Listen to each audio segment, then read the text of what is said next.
Hi, I'm Mike Marchese, one of the owners of Blackhawk Moving and Storage, and I'm here talking with Jennifer Engels, our claims manager. Hello. How you doing? Doing all right. Good, good. You know, one of the issues that we often run into is when people, wanting to save a little money, decide to move their storage items into a mini warehouse. There's some risk for the customer in that, isn't there?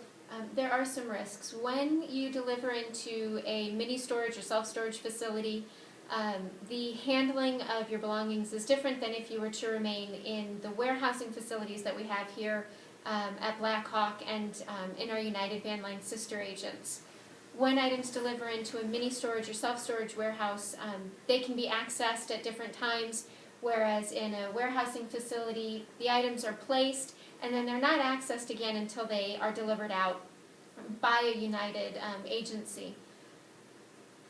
It says more exposure than it would be if it were in a sealed warehouse or vault. Exactly. The items in a mini storage, they essentially, they leave what's called our custody and control. And when items leave our custody and control, the valuation coverage or the claim coverage for those items for the shipment as a whole then ends at that time. Okay. So, on that day that we're moving into a mini warehouse, what would you like to see the customer do for their protection? In order to protect themselves in the event of damage, a customer needs to look at all of the items and all of the boxes as they're coming off the truck. We understand that moving can be a time-consuming process, but the customer has both the right and the responsibility to take the time to inspect their items.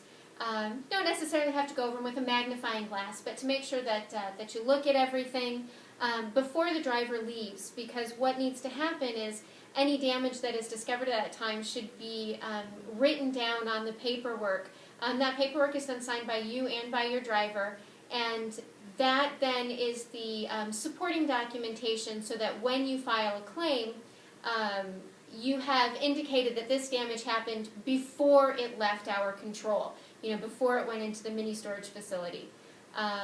You would then initiate the claim process, call your coordinator, get a claim form sent to you, and the claim would then need to be filed before you move out of the mini storage. The items would then have to be inspected at the mini storage facility. Well, wouldn't you still have the same 9-month to file that claim? I mean, you wouldn't, if you were in the mini storage for a year, you've waited too long, correct? Correct. There are two things that sort of end your claim time. Federal regulations do allow you 9 months to file your claim. However, that 9 months can be shortened if you're going to be moving again.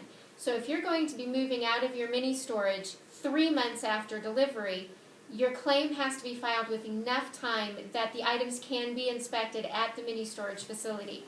Once your items have been moved again, all claims are null and void. Okay. What about crushed cartons? Should they note that or unpack them at that time? Crushed cartons should definitely be noted on the paperwork, and it would not be a bad idea to open the cartons to take a look at the contents. The contents might be fine, but if they're not, it's a good time to note it on the paperwork. Okay. Yeah. Well, thank you, Jennifer. I think what you've had to say is most helpful to our customers, and maybe we can talk again about some of the other ways a customer can protect themselves during the move. Sounds good.